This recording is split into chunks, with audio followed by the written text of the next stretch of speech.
Le titre de ce livre, c'est Suprême Intention. L'auteur du livre, c'est le bien-aimé frère d'Anselm Franke. Nous sommes présentement au chapitre 6, petit 2. Chapitre 6, petit 2. Il vivait dans un monde tout nouveau, car pour lui, passé, présent et à venir se trouvaient réunis dans un magnifique maintenant. C'est ce qui arrive quand, répondant à l'invitation de Dieu, nous montons voir le défilé du temps.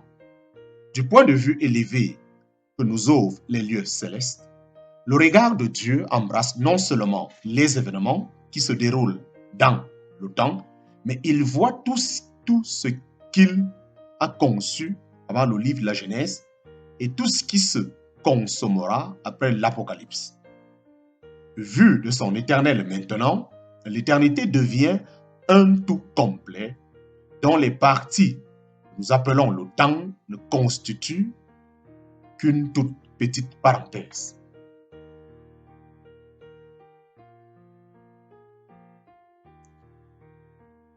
Il semble que le psalmiste ait désiré cette position céleste quand il écrivait « L'Éternel du haut des cieux regarde les fils de l'homme pour voir s'il y a quelqu'un qui soit intelligent, qui cherche Dieu.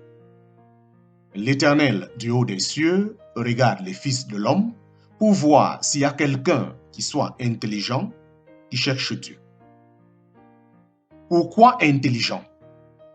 Le psalmiste a-t-il décelé notre besoin de voir les choses du point de vue de Dieu, de pouvoir comprendre tout ce qu'il y avait dans les intentions divines? Mais c'est en réalité l'apôtre Paul qui regarde ce point de vue comme indispensable. Dans sa prière pour les Colossiens, il expose clairement la chose. Voici comment la traduction anglaise de Philippe rend ce verset. Nous demandons à Dieu que vous puissiez voir les choses, ainsi pour dire de son point de vue, grâce à un don de pénétration spirituelle, d'intelligence spirituelle. Colossiens chapitre 1, verset 9. Nous demandons à Dieu que vous puissiez voir les choses, pour ainsi dire, de son point de vue, grâce à un don de pénétration spirituelle, d'intelligence spirituelle. Colossiens chapitre 1, verset 9. Ainsi donc, chaque homme se trouve dans l'une de ces deux positions.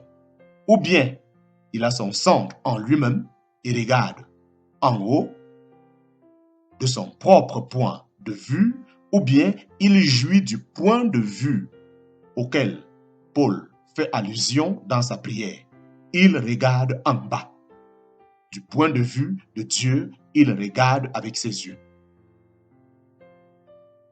Ainsi donc, chaque homme se trouve dans l'une de ces deux positions. Ou bien il a son centre en lui-même et regarde en haut de son propre point de vue, ou bien il jouit du point de vue auquel Paul fait allusion dans sa prière. Il regarde en bas. Du point de vue de Dieu, il regarde avec ses yeux. Mais il ne suffit pas d'une simple et pieuse réflexion pour transférer l'homme déchu dans cette nouvelle position. Ce n'est pas une œuvre à la portée de l'homme. Dieu seul peut l'accomplir.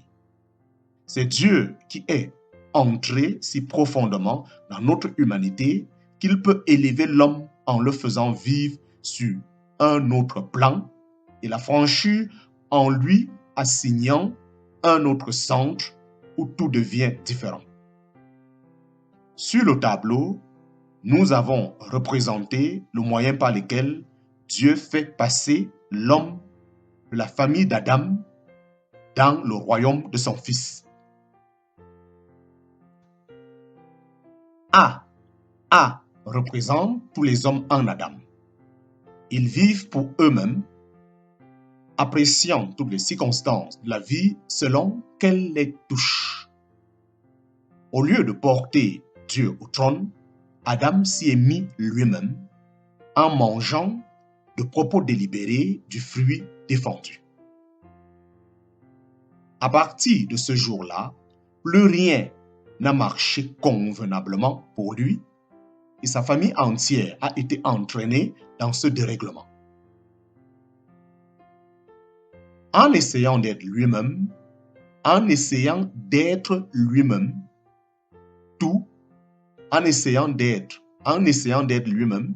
tout, l'homme cherche à exploiter Dieu et à faire servir toutes ses œuvres à ses fins personnelles. En essayant d'être lui-même tout, l'homme cherche à exploiter Dieu et à faire servir toutes ses œuvres à ses fins personnelles. Voici comment Dieu décrit l'état dans lequel l'homme s'est mis. Le ravage et la ruine sont sur leur route. Il ne s'agit pas des conséquences, mais de la nature même de la voie qu'ils suivent. Rien ne peut réussir pour celui qui,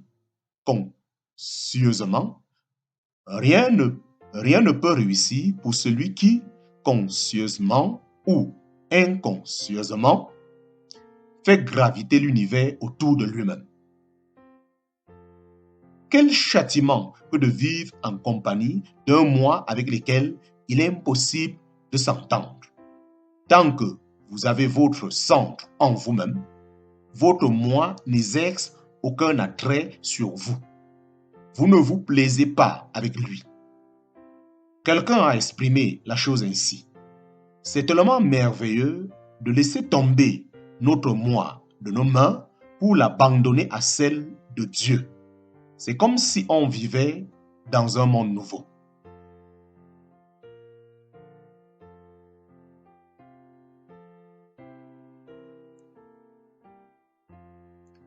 En essayant d'être lui-même tout, l'homme cherche à exploiter Dieu et à faire servir toutes ses œuvres à ses fins personnelles. Voici comment Dieu décrit l'état dans lequel l'homme s'est mis. Le ravage et la ruine sont sur leur route. Il ne s'agit pas des conséquences, mais de la nature même de la voie qu'ils suivent. Rien ne peut réussir pour celui qui, consciemment ou inconsciemment, fait graviter l'univers autour de lui-même. Quel châtiment que de vivre en compagnie d'un moi avec lequel il est impossible de s'entendre. Tant que vous avez votre centre en vous-même, votre moi n'exerce aucun attrait sur vous. Vous ne vous plaisez pas avec lui. Quelqu'un a exprimé la chose ainsi. C'est tellement merveilleux de laisser tomber notre moi de nos mains pour l'abandonner à celle de Dieu. C'est comme si on vivait dans un monde nouveau. L'homme n'a pas été créé pour être le centre. Et toute tentative d'édifier ce faux univers ne peut aboutir qu'à un désastre. L'homme n'a pas été créé pour être le centre. Et toute tentative d'édifier ce faux univers ne peut aboutir qu'à un désastre. C'est ainsi que Dieu a fait les choses et il ne sert à rien de regimber contre les aiguillons, comme Paul l'a appris à ses dépens. B fait voir comment Dieu, par l'œuvre de Christ sur la croix, a mis fin à la vieille race issue d'Adam. Nous estimons, explique Paul, que si un seul est mort pour tous, tous sont donc morts.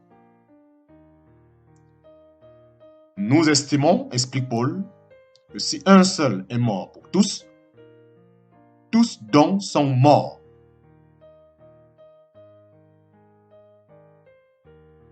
Nous estimons, explique Paul, que si un seul est mort pour tous, tous donc sont morts.